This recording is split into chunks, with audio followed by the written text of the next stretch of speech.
Mahkamah Konstitusi mengabulkan sebagian permohonan uji materi terkait dengan kuota internet hangus.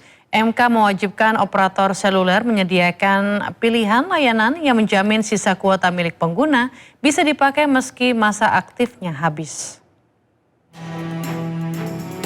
Dalam pertimbangan hukum putusan MK, pilihan layanan jasa tersebut penting dinyatakan secara eksplisit.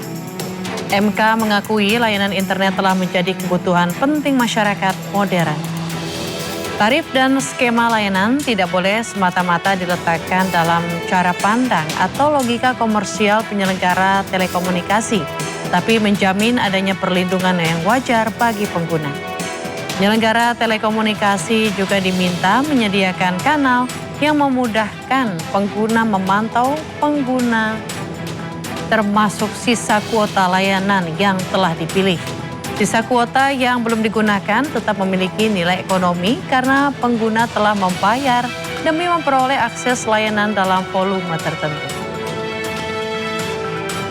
Amar putusan mengadili 1. Mengabulkan permohonan para pemohon untuk sebagian. 2. Menyatakan pasal 28 ayat 1 dalam pasal 71 angka 2 lampiran Undang-Undang Nomor 6 Tahun 2023 tentang penetapan peraturan pemerintah pengganti Undang-Undang Nomor 2 Tahun 2022 tentang Cipta Kerja menjadi Undang-Undang Lembaga Negara Republik Indonesia Tahun 2023 Nomor 41 tambahan Lembaga Negara Indonesia Nomor 6856 bertentangan dengan Undang-Undang Dasar Negara Republik Indonesia tahun 1945 dan tidak memiliki kekuatan hukum mengikat secara bersyarat sepanjang tidak dimaknai besaran tarif penyelenggaraan jaringan telekomunikasi dan atau penyelenggaraan jasa telekomunikasi ditetapkan oleh penyelenggara jaringan telekomunikasi dan atau jasa telekomunikasi berdasarkan formula yang ditetapkan oleh pemerintah pusat dengan kewajiban menyediakan pilihan layanan jasa telekomunikasi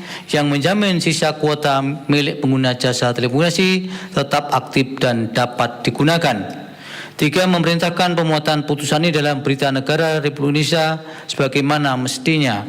4. Menolak permohonan para pemohon untuk selain. Pemirsa, pengemudi Alphard cekcok dengan Satpam usai ditegur lantaran menerobos lampu penyeberangan di kawasan Bundaran HI Jakarta Pusat. Alih-alih meminta maaf, Satpam justru dibawa ke kantor polisi. Dalam sebuah rekaman kamera pengawas, sejumlah pejalan kaki hendak menyeberang di kawasan Bundaran Hotel Indonesia. Dari arah seberang, seorang Satpam berniat membantu sejumlah pejalan kaki. Dan di momen yang sama, semua kendaraan berhenti kecuali mobil Alphard hitam yang menerobos lampu penyeberangan. Tidak terima ditegur Satpam, sejumlah orang yang berada di dalam mobil dengan plat nomor D1828XHQ tersebut memilih cekcok dan membawa Satpam ke kantor polisi.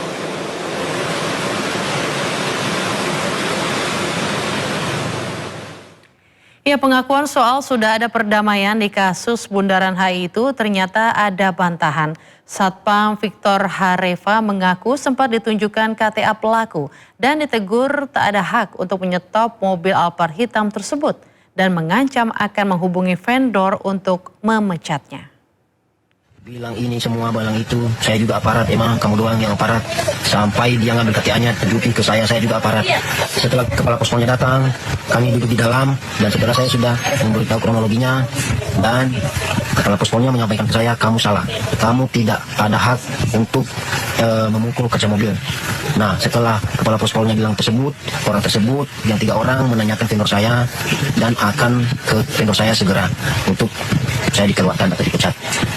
Karena saya tidak ada jalan keluar, saya salaman kepada beliau dan bersujud, minta maaf, saya salah, saya akan jadikan pengalaman saya, pedoman saya untuk kedepannya.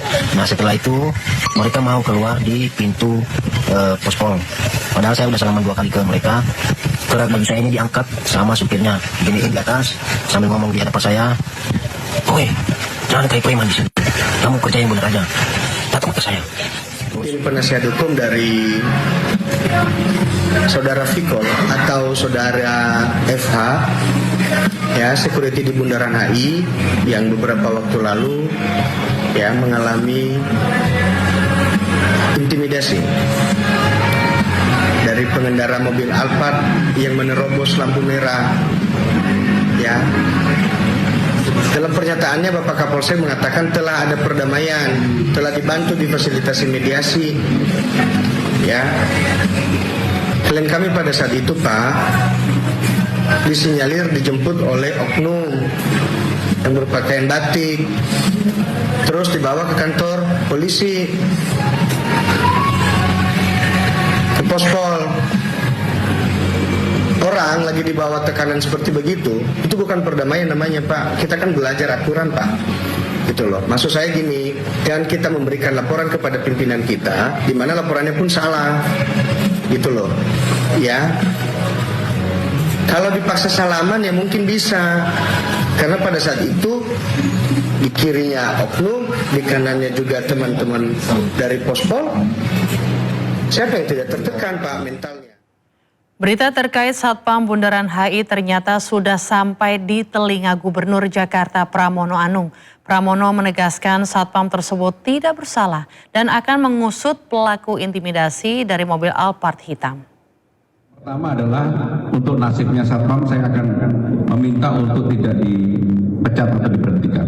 Bahkan yang bersangkutan sebenarnya malah menjalankan tugas dengan baik sekali.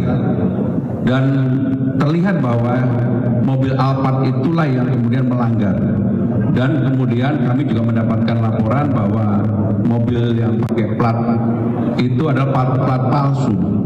Sehingga dengan demikian orang yang menegur harusnya yang diberikan sanksi, dan saya sudah minta untuk aparat penegak hukum, kalau kemudian ini tidak bisa diselesaikan secara baik, ya tentunya yang melakukan